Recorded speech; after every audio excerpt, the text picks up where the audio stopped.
Salut les amis, c'est Ludo, j'espère que vous allez bien. On se retrouve aujourd'hui pour un update lecture.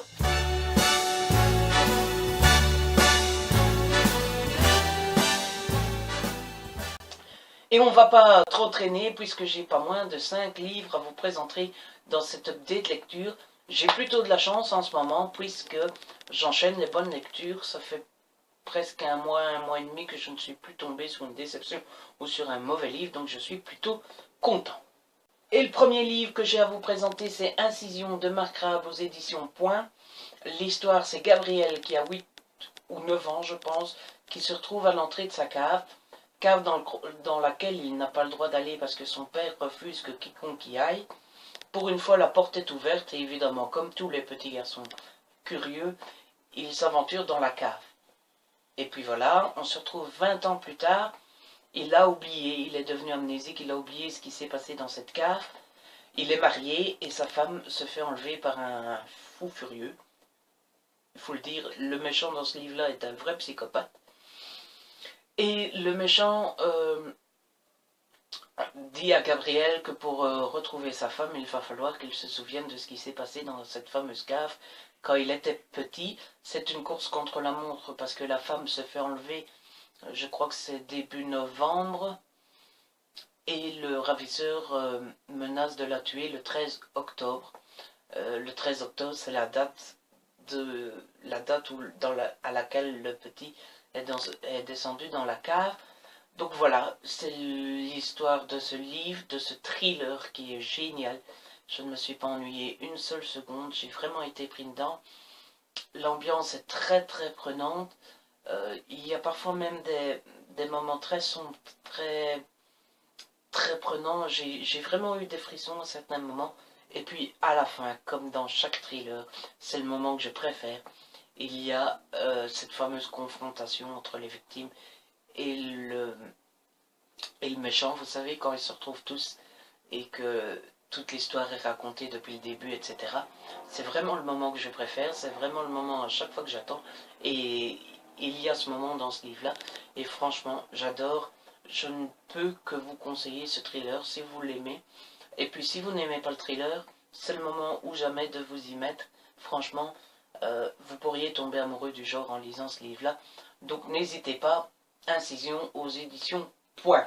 Le deuxième livre que j'ai lu, je l'ai reçu en service presse, comme le précédent d'ailleurs, c'est Ugly Love de Colleen Hoover aux éditions Hugo Roman, dans la collection New Romance. Je n'avais jamais lu Colleen Hoover, et puis quand j'ai parlé avec l'attaché de presse de Hugo Roman, je lui ai demandé si je pouvais pas le recevoir parce que j'avais jamais lu, que j'étais curieux de le voir. L'attaché de presse m'a dit oui. Et donc voilà, j'étais très content de découvrir Colleen Hoover. Et là, badaboum. Déception. Pas grosse déception, c'est-à-dire que j'ai trouvé que les 100 premières pages sont assez lentes. À un moment, je me suis dit, quoi, c'est ça Colleen Hoover, c'est pour ça qu'on fait un tel foin. Je ne comprenais pas trop, je trouvais qu'il y avait du potentiel, mais ça tournait en rond, je m'ennuyais. Et puis finalement, après les 100 premières pages, je suis rentré à fond dedans.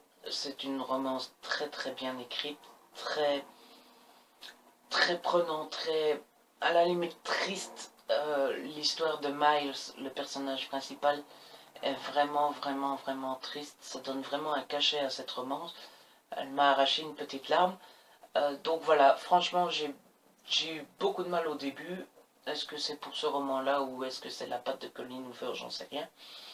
Mais j'ai beaucoup aimé, sauf les 100 premières pages. J'ai encore 100 premières pages. Je suis peut-être sévère, hein, c'était peut-être les 60 premières. En tout cas, voilà, je vous le conseille quand même. L'histoire, on va quand même vite la raconter vite fait.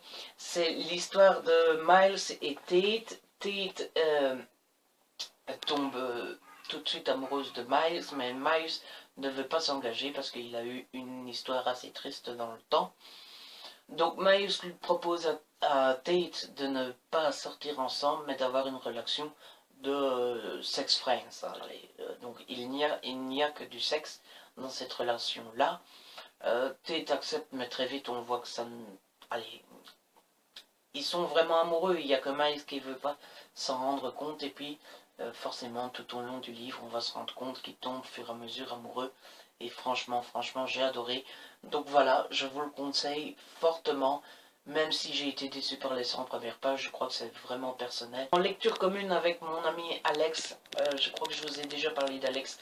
C'est une de mes copinotes préférées, c'est une de mes partenaires de mon blog. Évidemment, je vous mettrai le lien dans la barre d'infos. Je vous conseille fortement d'aller faire un tour sur son blog et en plus elle est très sympa.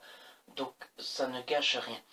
J'ai lu donc en lecture commune avec elle Une vie entre deux océans de M.L. Stedman aux éditions Le Livre de Poche. Ce livre raconte l'histoire de... Excusez-moi, j'ai toujours du mal avec les prénoms. Je retiens jamais les prénoms. Donc c'est l'histoire de Tom et Isabelle qui se marient. Ça se passe dans les années 50 ou 60. Dans les années 40 même, je me demande. Juste après la guerre. Ils se marient et Tom devient gardien du phare qu'on voit ici. Isabelle voudrait avoir des enfants, mais il n'arrive pas à en avoir. Elle fait 2 fausses couches jusqu'au jour où il y a un petit canoë qui s'échoue sur l'île du phare avec à son bord le corps d'un homme et un bébé. Il décide de garder le bébé, d'enterrer l'homme et de ne dire à personne. Et puis voilà. Qu'est-ce que j'ai pensé de ce livre? Je suis assez mitigé en fait. Le prologue nous met tout de suite dans l'histoire et est très bien écrit. Puis il y a une dizaine de chapitres où on découvre l'histoire de Tom, mais bon, rien de passionnant et il faut vraiment s'y accrocher. Et puis une fois ces 10 tomes-là passés, c'est génialissime, l'ambiance est très bien. On découvre au fur et à mesure l'histoire d'amour entre Isabelle et Tom. On découvre aussi les premiers mois, les premières années de la petite. Et puis, il se passe quelque chose, mais j'ai du mal. Je n'ose pas trop vous en parler sans vous spoiler. Donc voilà, c'est pas un livre qui pète, qui pète, qui casse 4 pattes à un canard. Mais franchement, il en vaut la peine, je vous le conseille. Si vous aimez les livres sans trop prise de tête et qui se lit assez vite. Le seul point positif, c'est que pour moi, Isabelle est d'une hypocrisie incroyable. Et puis surtout, ce qu'ils font, c'est mal, c'est pas moral. Et finalement, bah, il n'y a pas beaucoup de conséquences à leurs gestes. J'ai vraiment trouvé ça un petit peu difficile à croire parce que je crois qu'aussi on ferait ça dans la réalité. On s'en prendrait pour quelques années de prison. Les amis, le dernier livre que j'ai à vous présenter, j'ai adoré. Je crois que l'auteur va devenir une de mes auteurs préférées. Ça va devenir ma chouchoute. Ça se dit chouchoute? Ma chouchou. C'est Emily Blaine, Dear You, tome 1. Notez-le, Dear You, Emily Blaine, tome 1. C'est une romance soft. Il n'y a presque pas de sexe dedans. Il y a une demi-page, je pense, et encore. Mais c'est